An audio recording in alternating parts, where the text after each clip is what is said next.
আজ থেকে 34 বছর আগে আমরা এই পাড়ার অধিবাসী বৃন্দ সকলে মিলে সিদ্ধান্ত নিয়েছি আমরা দুর্গাপুজো করব বলে। সেই থেকেই দুর্গাপুজো করছি। আমাদের এই দুর্গা উৎসব 34 বছরে পদার্পণ করলো। এই বছরের আমাদের থিম হচ্ছে প্রকৃতি। প্রকৃতিতে এই গাছপালা কেটে ফেলার জন্য পাখিরা তাদের বাসা থেকে বঞ্চিত হচ্ছে। জানাচ্ছি যে গাছ লাগান এবং পাখিরা সেই গাছে এসে থাকবে এবং পাখিদের যাতে নতুন করে বাসা করতে পারে, মুক্ত বাসা ঘুরে বেড়াতে পারে, সেই জন্যই আমাদের এই বছরের থিম হচ্ছে প্রকৃতি।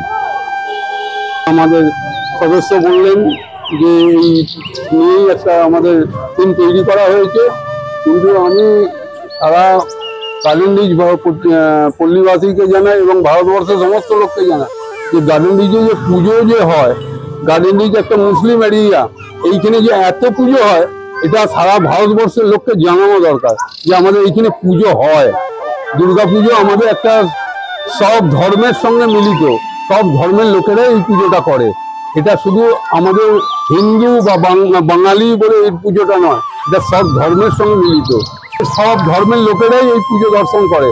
এটা শুধু গার্ডেনরিচ বাঙালি হিন্দু বলে কোনো ইয়ে নয়, এখানে সব ধর্মের লোকেরাই পুজোটা অনুভব করে, আনন্দ লাভ করে এবং এই পুজোটা আগামী দিনে আরো বড় হওয়ার চেষ্টায় আমরা এই পল্লীবাসীদের সঙ্গে থেকেই আমরা আরো বড় করতে চাইছি।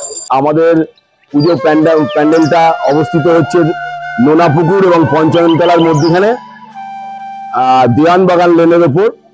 আপনারা সকলে পরিবারের সকল সদস্যকে নিয়ে আমাদের এই প্রতিমা এবং প্যান্ডেল দর্শন করার জন্য আপনাদের আহ্বান করলাম।